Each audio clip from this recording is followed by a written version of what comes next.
Bienvenidos a Carolina Ahora. Soy Aaliyah Mitchell. And I'm Isabella Tunny. This week, a visit from the U.S. Interior Secretary in Venezuela, an effort for the U.S. to get more oil out of Venezuela. It's a push President Trump has made since the capture of Venezuelan leader Nicolás Maduro in January, a moment that has left many in Venezuelan communities here in North Carolina feeling a state of uncertainty.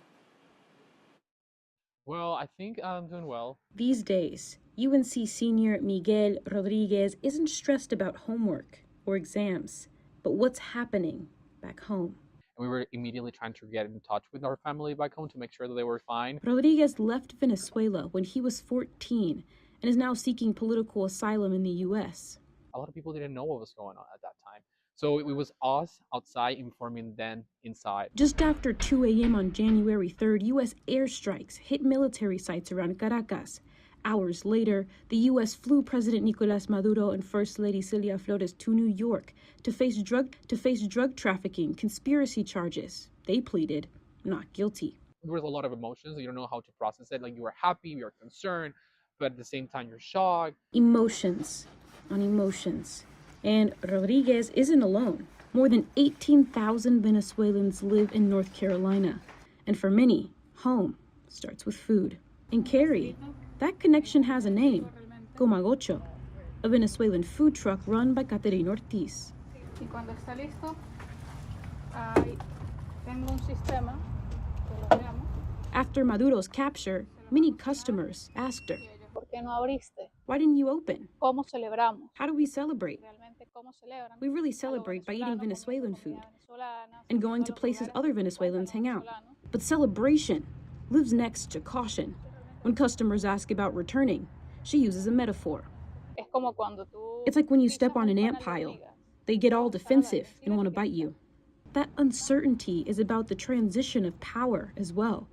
Former U.S. Ambassador Patrick Duddy pinpoints a source of anxiety. What has sharpened the concern of some was the Trump administration's decision to work with Delcy Rodriguez as the acting president.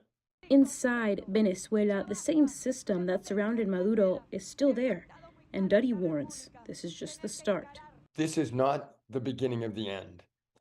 This is not even the end of the beginning. We are in early days still.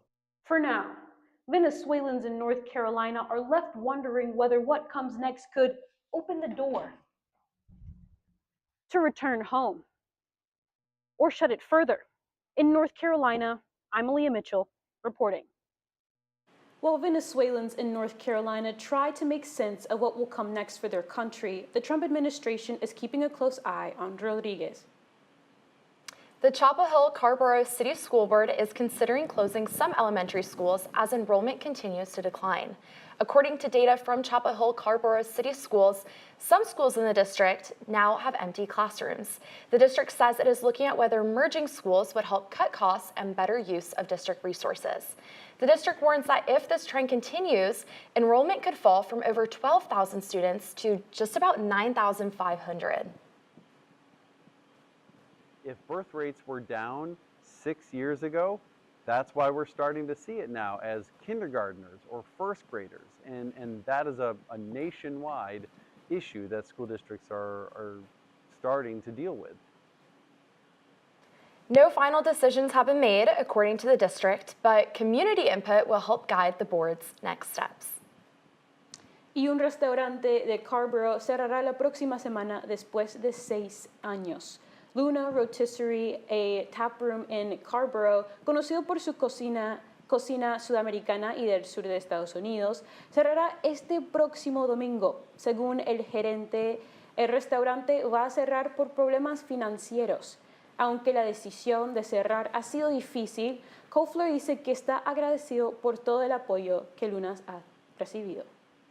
It helped, but it also made it a little harder as well to know that so many people really enjoyed our gluten-free and vegetarian and vegan options.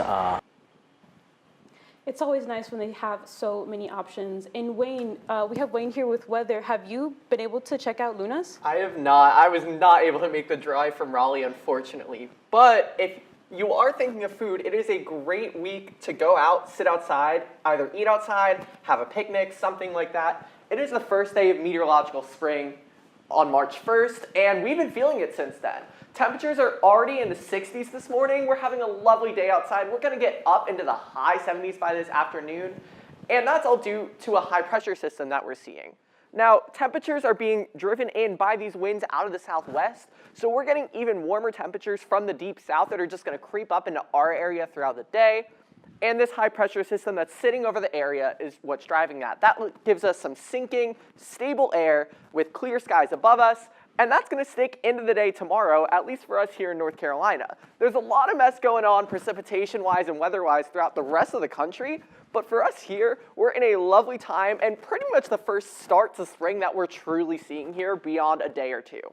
As we look for the next 5 days, temperatures are going to feel lovely. We're going to be in the high 70s, low 80s as we head into the weekend. Our only chance of rain are some afternoon showers on Sunday, so you might want to bring an umbrella or a jacket, but fortunately it's not going to cool down with those showers, and we're still going to be in the 70s heading into early next week. So that's pretty great weather for early spring. Back to you guys.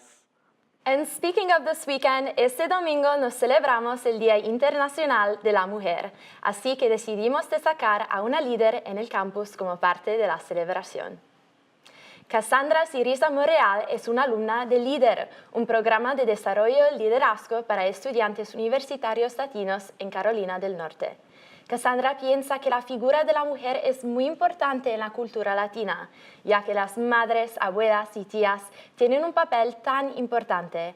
A Cassandra le gustaría ver más oportunidades para que las jóvenes desarrollen sus habilidades profesionales. En aspectos cómo hacer una entrevista o cómo hablar profesionalmente, cómo vestirnos, cómo presentarnos o simplemente tener este tipo de conversaciones con personas profesionales en el ámbito en el que nos queremos desarrollar profesionalmente es uno de los aspectos que caracteriza a LEADER y por los que yo quise aplicar. Y puedes conseguir más información sobre el programa LEADER en el CLC Carolina Latinx Center. And for something else to do, the Chapel of the Cross will host an annual yard sale this weekend. The church is next to Moorhead Planetarium, and the Attic Basement and Closet, or ABC, sale will run from 8 a.m. to 2 p.m. on Saturday. The sale will have clothes, accessories, linens, furniture, and so much more. The church is taking donations through Friday. The church says the sale helps people trying to keep up with increased cost of living. The ABC sale will have a free shopping hour for people who have recently experienced homelessness. The church will donate proceeds from the sale to local nonprofits, including Orange County's Habitat for Humanity. I also think, like my kids, they prefer to go thrift and find something that is old, something from a different generation, and it's more environmental. Instead of buying new things, we want to promote recycling and repurposing. The yard sale is open to all and will also sell plants and baked goods starting in the afternoon on Saturday. Y bueno, eso es todo por hoy. Muchas gracias por estar con nosotras hoy. Nos vemos en la próxima.